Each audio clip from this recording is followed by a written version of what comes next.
Alright, welcome to the Golden Dome. Sorry if I'm not the most enthusiastic or, me today. I don't feel fully here. Personal events have happened, but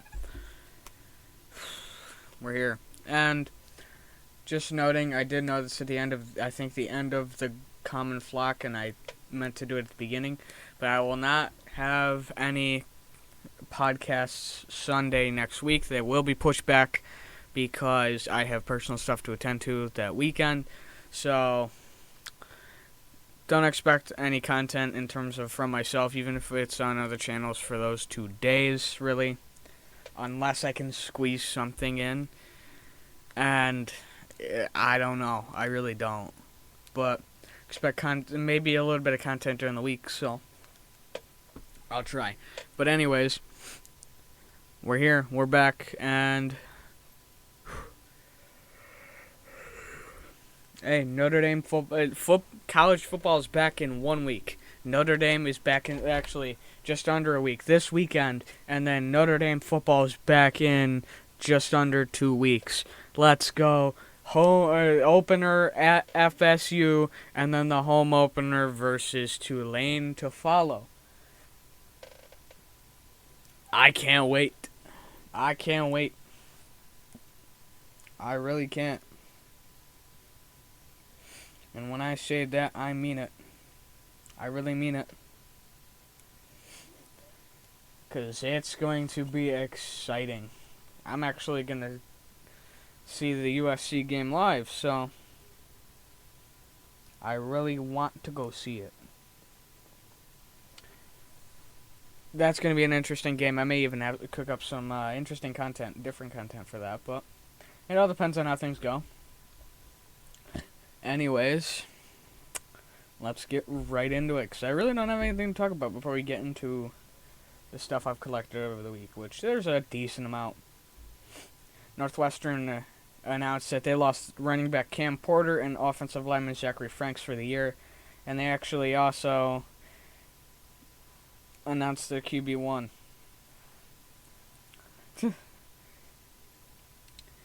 Very unlucky coming off the weekend for them. I think that was during the weekend. I think it was just something I didn't collect, but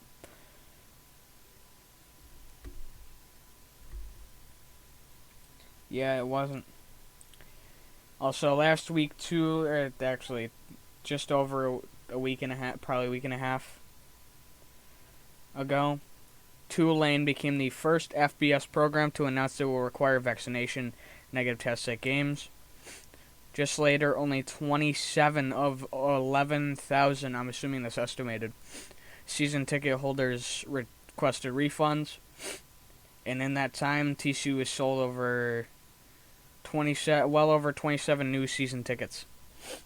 So, and I think Oregon also announced that you have to be vaccinated.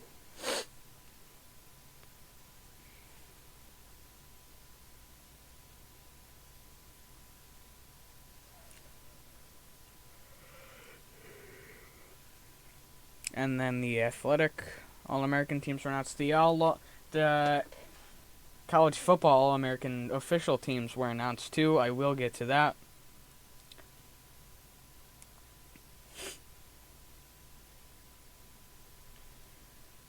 That's going to be interesting to go through at the end. I keep doing this, so I can't click the link.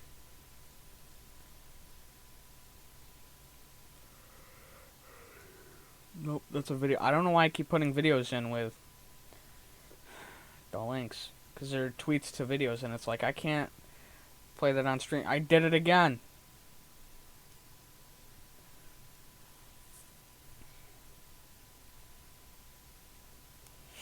And again. Okay. Still nothing. Yeah, there's a lot less than I thought there'd be. Alright. This gives me slightly a headache.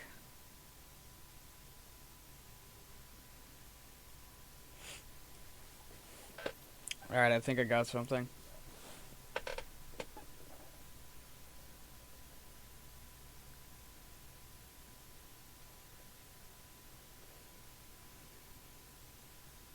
Nope. Literally. I can't win today. Dude, I've been getting unlucky all day, and this just keeps going.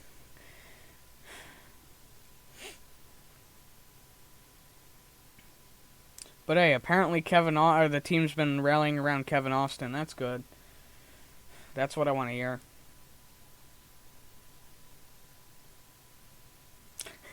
I put this in here. So it's from Reddit CFB on Twitter. It's a good night to everyone except the people that think taunting should be a penalty, like how the NFL just has that new taunting rule to come into effect. I agree with that, because unless you take it to extreme levels, it shouldn't be a penalty.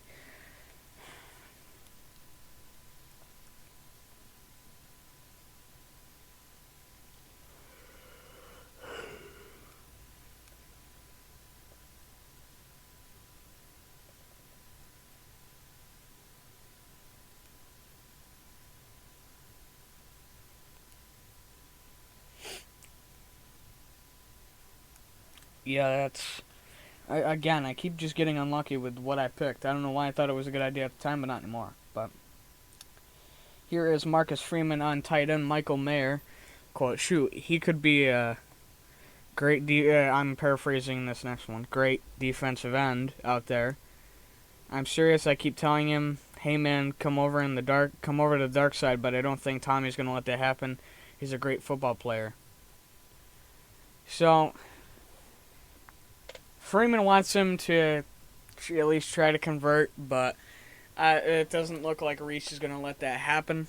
I don't doubt Rees wouldn't let that happen, because he's such a monster on the offense. Like, if I saw him running my way, that's like seeing a freight train and/or Derrick Henry.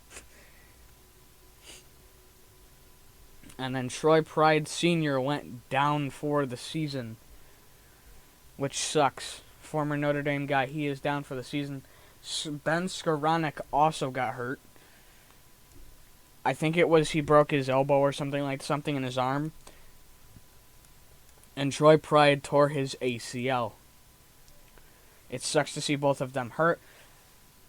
Skoranek will be back mid-season. Troy Pride will not be back this season, sadly.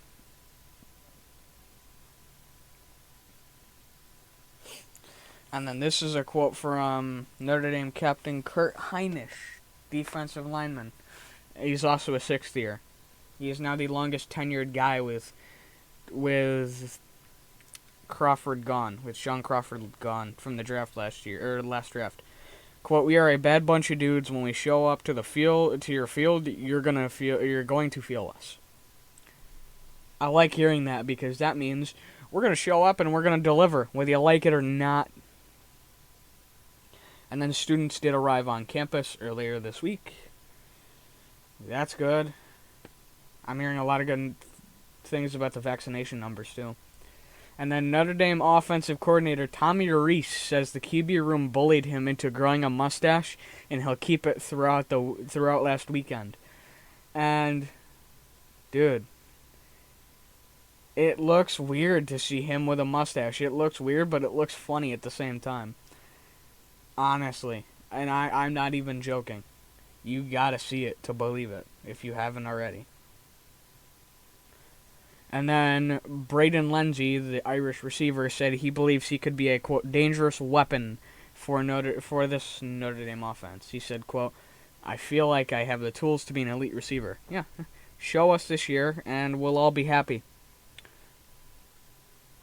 I can assure you I'd be happy if he showed. And then Michael Mayer said he believed there isn't any player in all of college football that should be able to take him down in a one-on-one matchup. Bold statement. Let's see if that pays off. I hope it does. I hope it does. I hope it does. But that doesn't mean it will. And then Tommy Rees said Michael Mayer has the chance to be the best tight end he's ever seen. He relied on Tyler Eifert when Rees relied on Tyler Eifert when he played. He also coached Cole Kmet. And that's not light praise, dude. It's really not.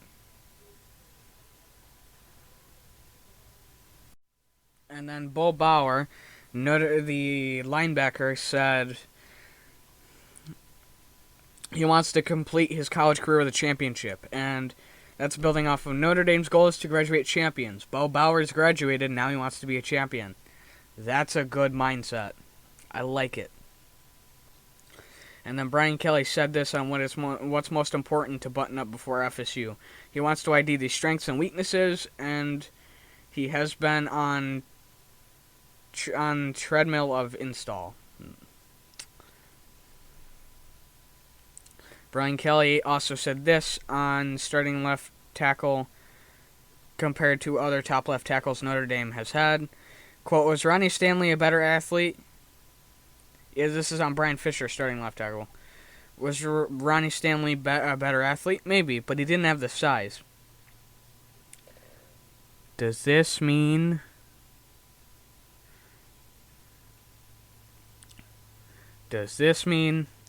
that he could be good with that praise? I hope. Would be nice to keep producing O-line U.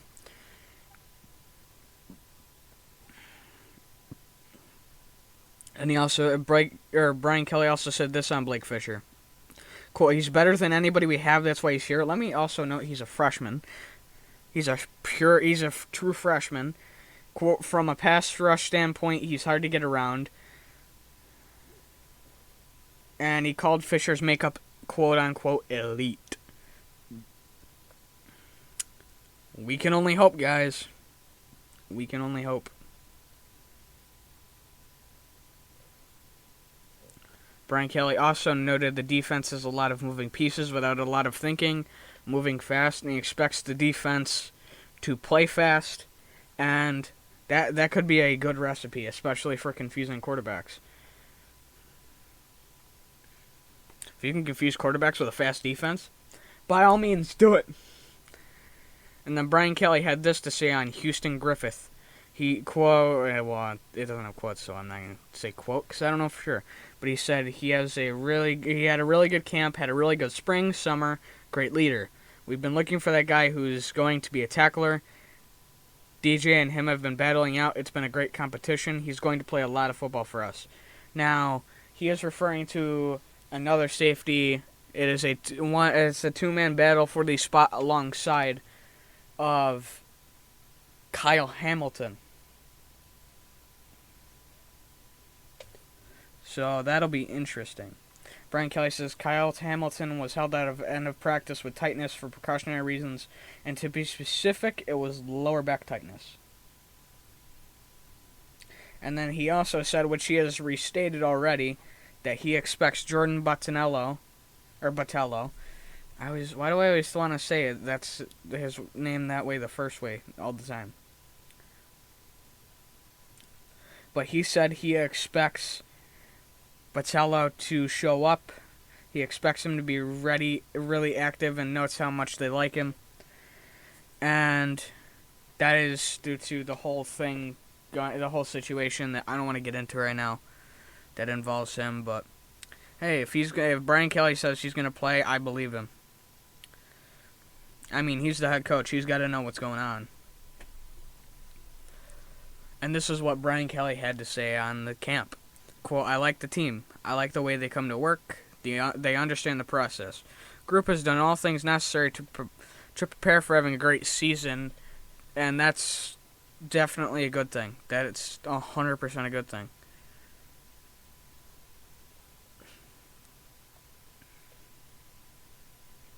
And then BK also said this on Myron Tagovailoa Amosa. He's beloved. He loves being around his teammates.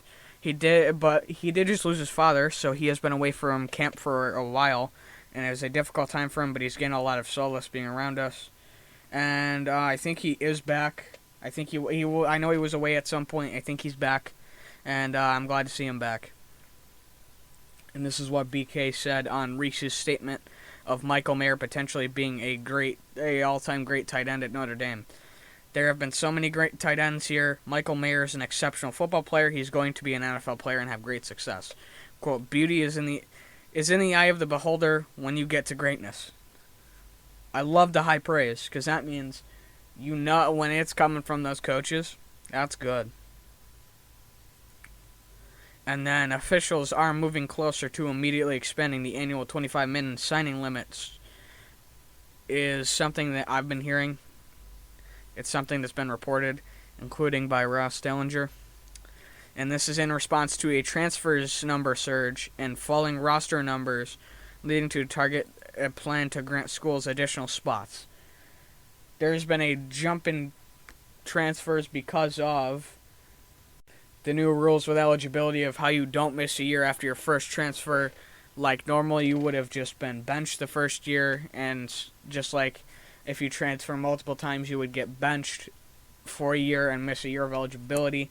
Now that doesn't happen with the first year. Seeing a lot of transfers, but from the figures I've seen, a lot of them are not to FBI, are not to Power 5 schools, which that means a lot of guys aren't necessarily getting what they expect.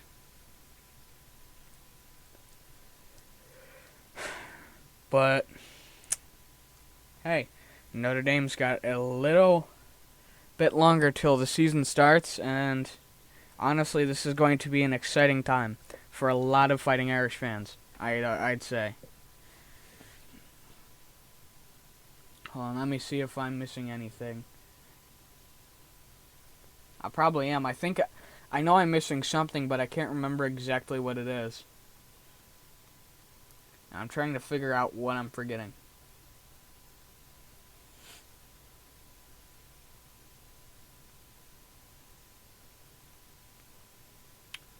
I was going to say, I'm going to do a quick search seeing what I'm forgetting.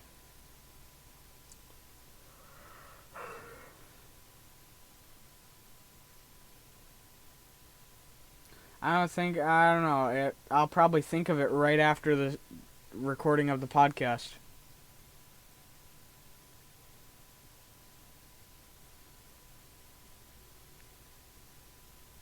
But I know I did cover. I said it at the beginning of the podcast too. Oh, All-Americans.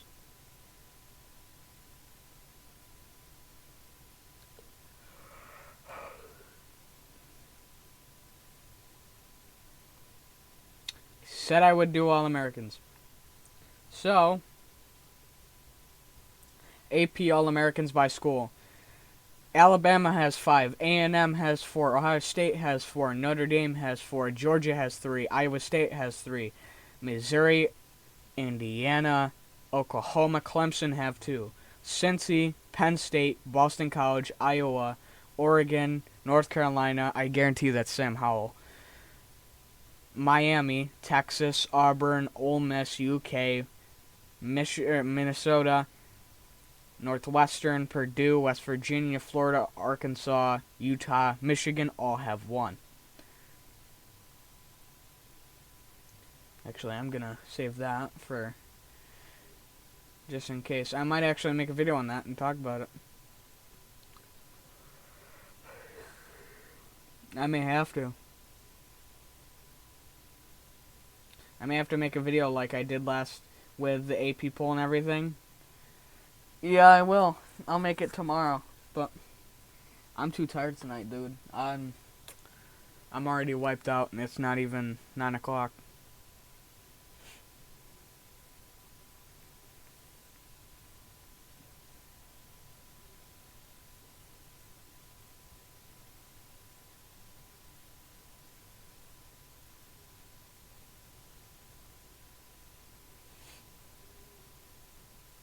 So the AP All-American Preseason first team is Spencer Rattler at quarterback, Breece Hall at running back, along with Bijah Robinson. Well, let me start over because I'm going to go with colleges.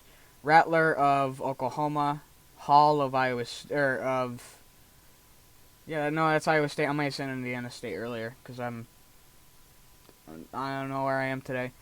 Robinson of Texas.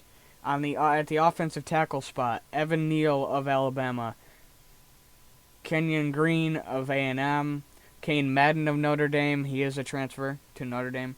Zion Johnson, and offensive guard is Kane Madden. The other offensive guard is Zion Johnson of Boston College. Center is Tyler Linderbaum of Iowa. Tight end is Charlie Kolar of Iowa State. Wide receiver is Chris Olave of Ohio State.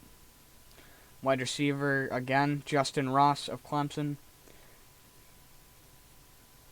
At AP, Kyron Williams of Notre Dame. And kicker, Cade York of Missouri. On the defense, defensive end, Kayvon Thibodeau of Oregon. DeMarvin Leal of A&M. Haskell Garrett of Ohio State's at defensive tackle alongside Brian Rees of Clemson.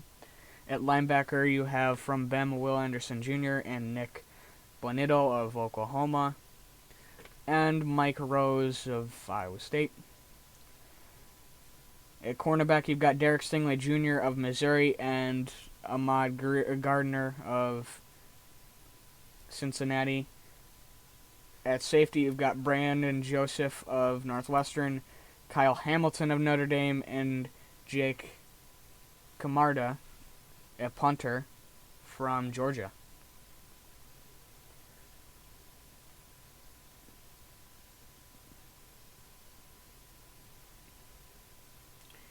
I love how somebody said ISU is the only team with 3 preseason All-Americans. Dude, some people don't know how to read, but don't know how to see, really, not read. But anyways, that will be the end of the podcast. This has been the Golden Dome. I am Dirty Fighter. I will see you guys during the week, not during the weekend, but Monday after the weekend. Signing out.